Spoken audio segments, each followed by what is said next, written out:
mga kasimano, welcome sa Rojas City, Palanga ko ini. Ako ang inyong nga host, sis ni Jackie Loilisan.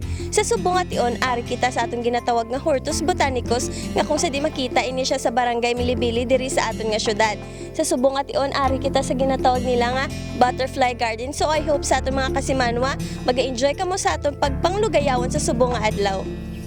Ang aton Butterfly Sanctuary, ang aton Butterfly Garden diri sa aton Hortus Botanicus sa barangay Milibili, ang ginalauman ta nga magakabis ang nagkanari-nari nga mga turista nga kabay nga makagabulig ini sa aton nga industriya diri sa aton nga syudad.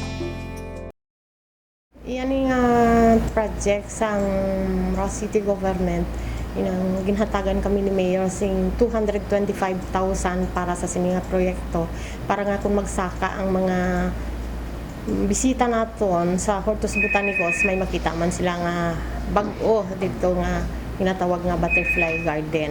Suguran ini sang before sang kapistahan, March 2013.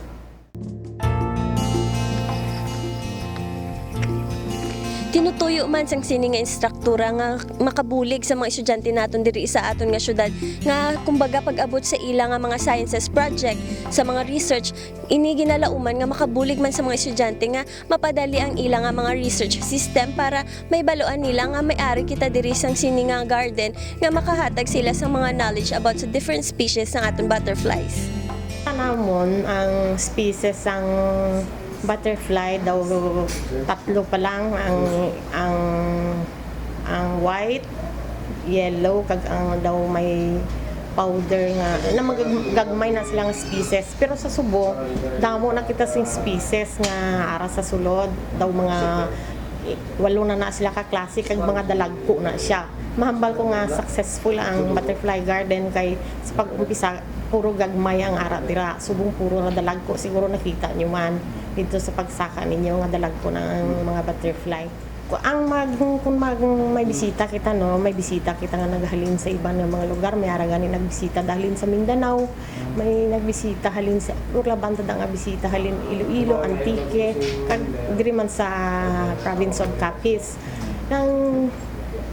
Kung magsaka sila, damo man sila sang makita dito nga different species ang mga tanom sa subong. Ang aton dito mapabugal ang bag-o sa ila kadiri sa province of Capiz so far daw sa diri sa Rojas City isa pa lang ang may butterfly garden diri. Ang nabisitahan lang nakon nga butterfly garden, no, way man ko kakita sang iya sa Iloilo. Hambal nila ang sa Marinduque ang pinakamanami nga butterfly garden, pero so far diri sa Capiz mahambal ko sa compare dito sa ginkuha namon sa gintudlo sa amon ni sa Venice Garden. Dito kami nagkuha sang idea kung paano na-grow ang mga butterfly.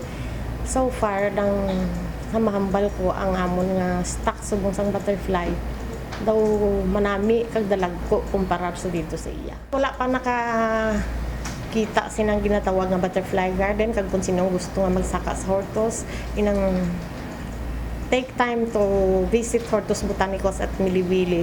Nang kay why man kami ka sukot sing entrance fee, makita ito ang amon Butterfly Garden. Hindi lang ko maghambal nga manami, bisitahin nyo para mabalaan nyo kung daw ano kanami kaglain sa iban. Hekdiri na naman natapos ang isa sa mga edisyon naton sa aton Rojas City, Palanga ko ini. Kabay sa aton mga pumuluyo, padayon ta nga pagasuportahan ang isa sa mga tourist attraction naton diri sa aton nga syudad para makabulig man kita sa pagpaumuad sang aton nga syudad labi na gid sa aton turismo. Sa liwat ini si sis ni Jackie Loilisan para sa Rojas City, Palanga unta ini.